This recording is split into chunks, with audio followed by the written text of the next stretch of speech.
Hey, it's Aaron. Today I want to talk about the all-new Mercedes-Benz eSprinter. So the eSprinter is the electric version of the Sprinter van.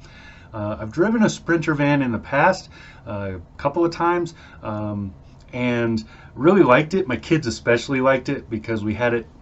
I had one during COVID, if you remember that, with like I don't know, I had like 5 rows of seating or something. Anyway, everybody in the family got their own row. That was kind of the point. And the kids thought that was super cool. Anyway, this one that I drove this time is the electric version, and it was the cargo van version.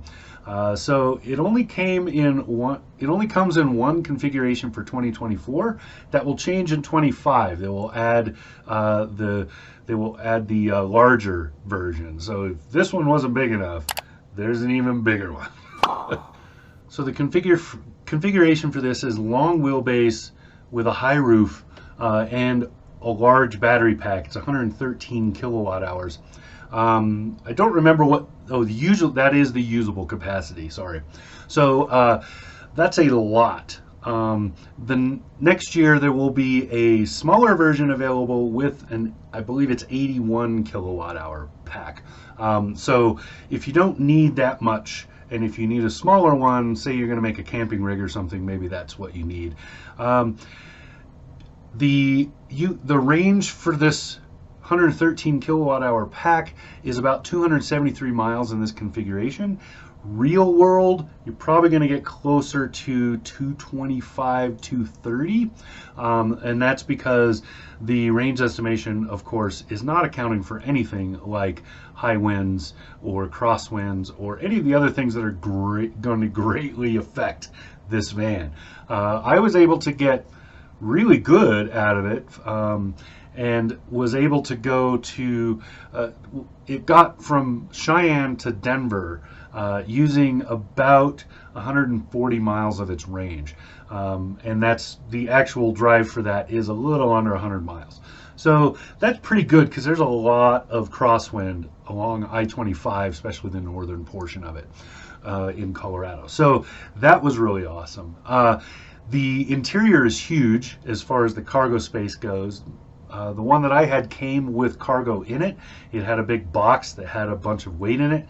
The weight for that was about, I believe it was 150 or 250 pounds. 250 pounds, I believe was the number, which was great, but I really wanted to stack this thing. I had plans to go use it to stack some stuff, and because of that, it was hard to work around that, so I didn't. I ended up not doing it. I did get some household repair stuff. I needed to buy some 12-foot long siding pieces and some other stuff, so I loaded those in there. So that was cool. So while we're talking about payload and towing, we might as well go over those numbers. They are not anywhere near what the diesel version. There's a 4-cylinder diesel Sprinter that you can get. The towing and hauling are nowhere near what that can accomplish, and that's purely because the batteries in this are super heavy. It's a lot of weight to add to a vehicle. So you have about 488 cubic feet of space in the cargo space, and what's the payload? The payload is 2,624 pounds.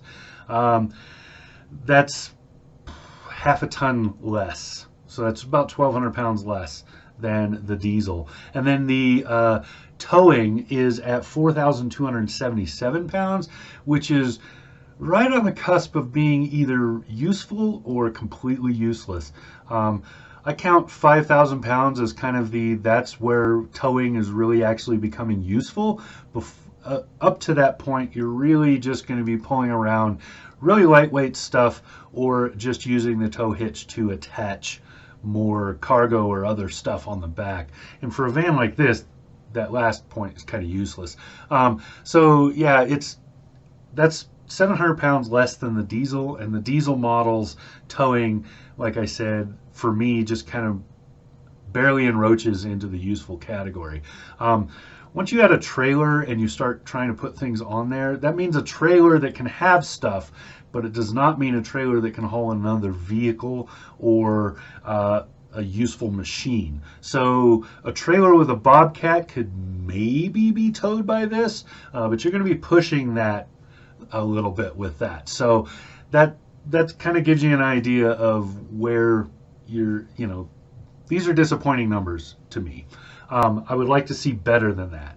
But I think the goal here for Mercedes was to maximize range, because this will mostly be a local cargo and delivery vehicle, and so that makes total sense. So I can see why they did that. As far as the front, where the driver and the front passenger can sit, very nicely done. There are a couple things that I don't like about the Sprinter design overall, and they apply to all the Sprinter vans, not just the eSprinter. One of those is when you're sitting in the driver's seat and you've got the steering wheel, the driver's seat does not adjust too much. So you basically school bus drive the whole time. That's okay once you get used to it, but it means that you can't adjust to the point where you're comfortable. You kind of have to be sitting upright, and so if you're in this a long time, that may be a problem, a fatigue problem. The other issue I have is the rear view. Because they put a split in the window so that they can have a nice square window to roll up and down, because they did that, that split, the little pillar that makes that split, divides the rear view mirror on the left side.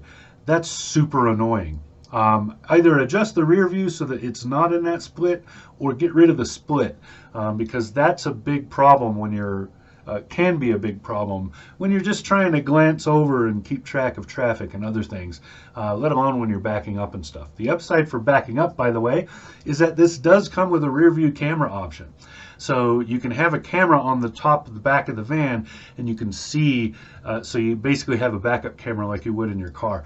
That's really cool. I think we'll see more of that going forward with a lot of vehicles. And then the rest of it is, it's got a pretty good infotainment. It's a work van, so don't expect like a giant screen with a lot of stuff, but it is a useful and good infotainment, and it has a ton of safety things. It has, automatic forward emergency braking and all that kind of stuff, which is great in a van like this. So yeah, overall, I really do like this van. I think the eSprinter is very well done, and I think there is a market for it. It's a good market too. The price tag is a little steep. You spend about $12,000 more to get this over its diesel version, but for a company that does a lot of stop and go kind of deliveries, that will pay off pretty quickly, because diesel is terrible for that, and electric is almost made for that. Like, that's really what it's good at. So that's the 2024 Mercedes eSprinter van. Now, again, for the 2025 model year, there are going to be some changes. You'll be able to get it in a smaller footprint. You'll be able to get a smaller battery, which means a little more cargo weight and a little more towing will be added on. There's a couple of other things for options for the 2025 model year. So, and those are going to be in dealerships in just a couple of months here. So if you're looking for more configuration options, you can probably go with the 2025 and order that way. So there you go. That's the 2024 Mercedes eSprinter. This has been Aaron. Talk to you again soon.